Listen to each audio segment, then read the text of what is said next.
দরবারে গোড় চাঁদের বাজারে মন যার সেই যেতে পারে।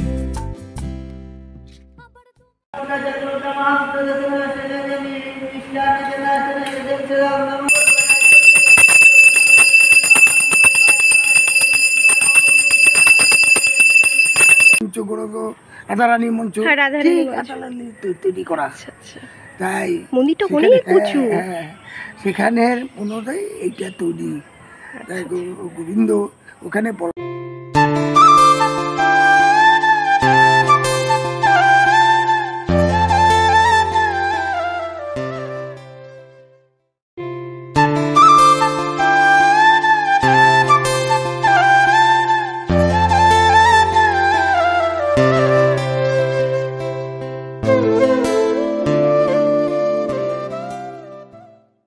গুড ইভিনিং, শুভ সন্ধ্যা। কেমন আছো তোমরা সবাই?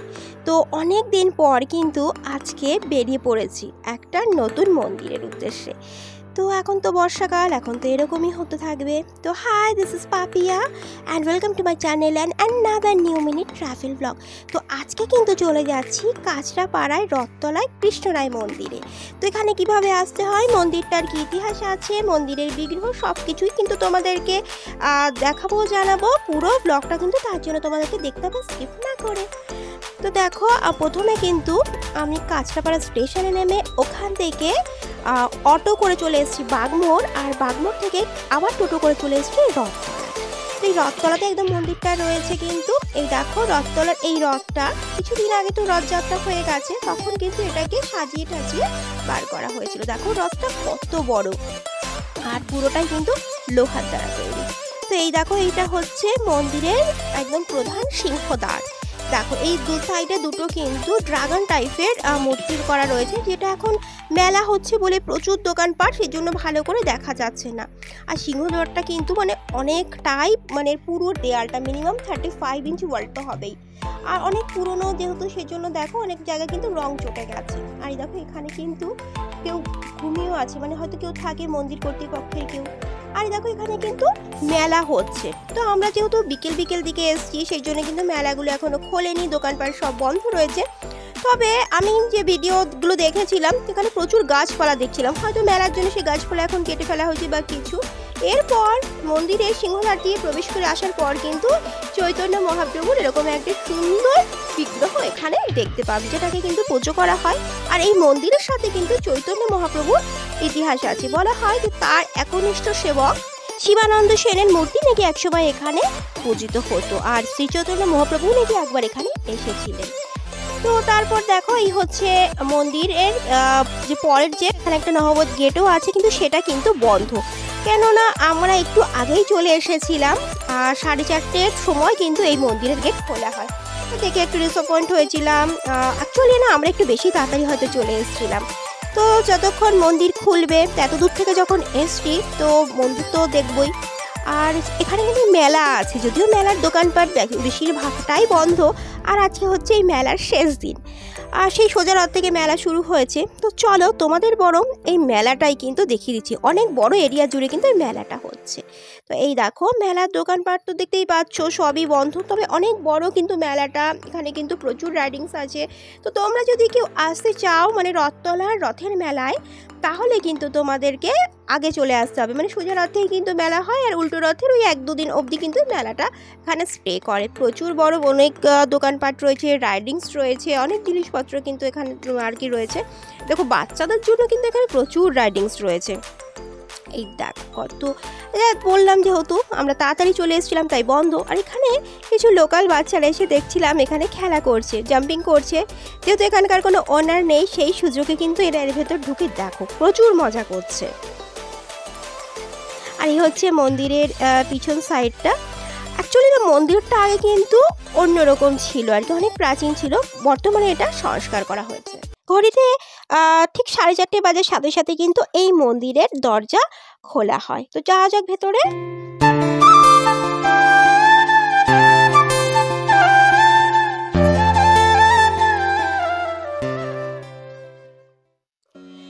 প্রথমে দেখো সিংহদ্বার পেরিয়ে আসার পর কিন্তু এখানে একটা এরকম বড় নহবত গেট রয়েছে, আর যেখানে রয়েছে কিন্তু একটা নৃসিংহদেবের মূর্তি।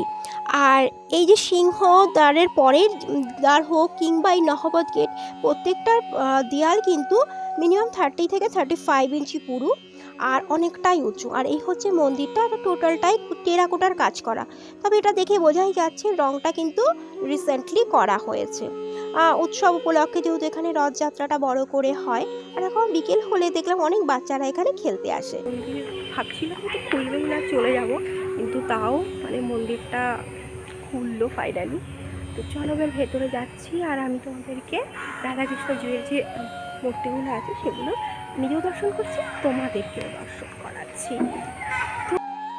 এই দেখো মন্দিরটা ভালো করে দেখাচ্ছি। তো আমি যে ইন্টারনেটে যে ছবিগুলো আমি দেখেছিলাম বা ভিডিও দেখেছিলাম, তাতে দেখেছিলাম এখানে কিন্তু এই রঙটা ছিল না, মানে রং চটা আর কি, যে প্রাচীন যে নিদর্শন সেটাই ছিল। মন্দিরটা বলা হয় 200 থেকে 250 বছরের পুরনো, সপ্তদশ শতকে হয়তো এটা নির্মিত হয়েছিল, কিন্তু এখন যে রংটা দেখছি তাতে বোঝাই যাচ্ছে যে রংটা একদম নতুন করা হয়েছে। আর এখানে কিছু পুরনো এরকম বিল্ডিং দেখতে পাচ্ছি, এগুলো সম্পর্কে আমার ঠিক জানা নেই। আর মন্দিরের এরিয়াটা কিন্তু ভীষণ বড়, দেখো আমি মাঝখানে দাঁড়িয়ে একবার টোটাল ক্যামেরাটা ঘুরিয়ে আমি মন্দিরের এরিয়াটা দেখিয়ে দিচ্ছি। এই জায়গাটা থেকে ধরো আমি এলাম, আর এই সামনে হচ্ছে মন্দির, তার বাঁদিকে ও ডান দিকে দুটো কিন্তু পুরনো বিল্ডিং দেখতে পেলাম। আর এই মন্দিরের কিন্তু 3 দিক থেকে ওঠার সিঁড়ি রয়েছে, তো সামনে দুদিকে আবার পিছনের দিকেও আছে, তো যে কোনো একদিক থেকে কিন্তু উঠলেই হবে। আর এই রেলিংগুলো বা সিঁড়িগুলো সবটাই কিন্তু নতুন করে করা হয়েছে। মন্দিরটার উচ্চতা কিন্তু অলমোস্ট 60 থেকে 70 মিটার তো হবেই। দেখো টেরাকোটার কাজগুলো আমি একটু কাছ থেকে দেখানোর চেষ্টা করছি, দেখো রং হয়েছে। মন্দিরের দেখো যে গঠনশৈলী ভীষণ সুন্দর, প্রাচীন স্থাপত্যের নিদর্শন কিন্তু এখানে দেখতে পাবে এলে।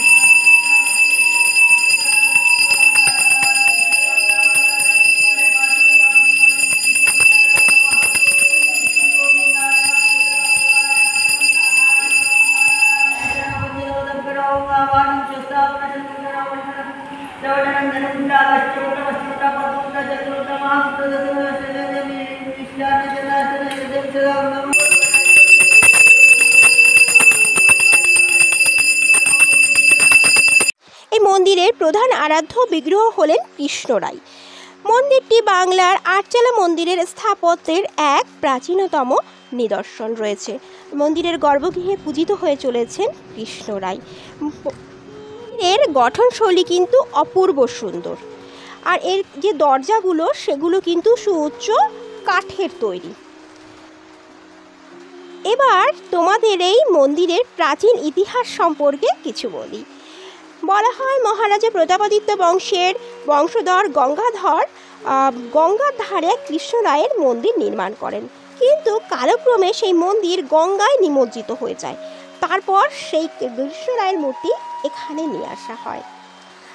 এবার তোমাদেরকে মন্দির খোলার ও বন্ধের সময়টা বলে দিই। মন্দির খোলা থাকার সময় সকাল 7টা থেকে দুপুর 12টা ও বিকেল 4টে বা 4:30 থেকে সন্ধ্যে কিন্তু 7:30, 8টা অবধি এই মন্দির খোলা থাকে, যা আমি এখানকার পুরোহিত মহাশয়ের কাছ থেকে শুনেছি। মানে মন্দির খোলা বা বন্ধের সময় কিন্তু কখনো কখনো এদিক ওদিক হয়ে যায়। আর এই মন্দিরটা কিন্তু একদম প্রাচীন স্থাপত্যের ইতিহাস বহন করে আনছে। এই জানলাটি দেখো ভীষণ সুন্দর সুউচ্চ, তাতে রয়েছে কারুকার্য, দেখো উপর দিকটা কি সুন্দর কারুকার্য করা রয়েছে। আর এই মন্দিরটি কিন্তু নির্মাণ করেছিলেন ধর্মপ্রাণ নিমাইচরণ মল্লিক ও গৌরচরণ মল্লিক মহাশয়, যারা ছিলেন কলকাতার নিবাসী। আর মন্দিরের 3 দিক থেকে আমি তোমাদেরকে বলেছিলাম সিঁড়ি আছে, তো দেখো এই সাইড থেকেও কিন্তু সিঁড়ি রয়েছে। আর সমগ্র মন্দির কিন্তু সুন্দরভাবে তোমরা চাইলে প্রদক্ষিণ করতে পারবে, যেহেতু দেখো এখানে সুন্দর করে বাঁধানো রয়েছে।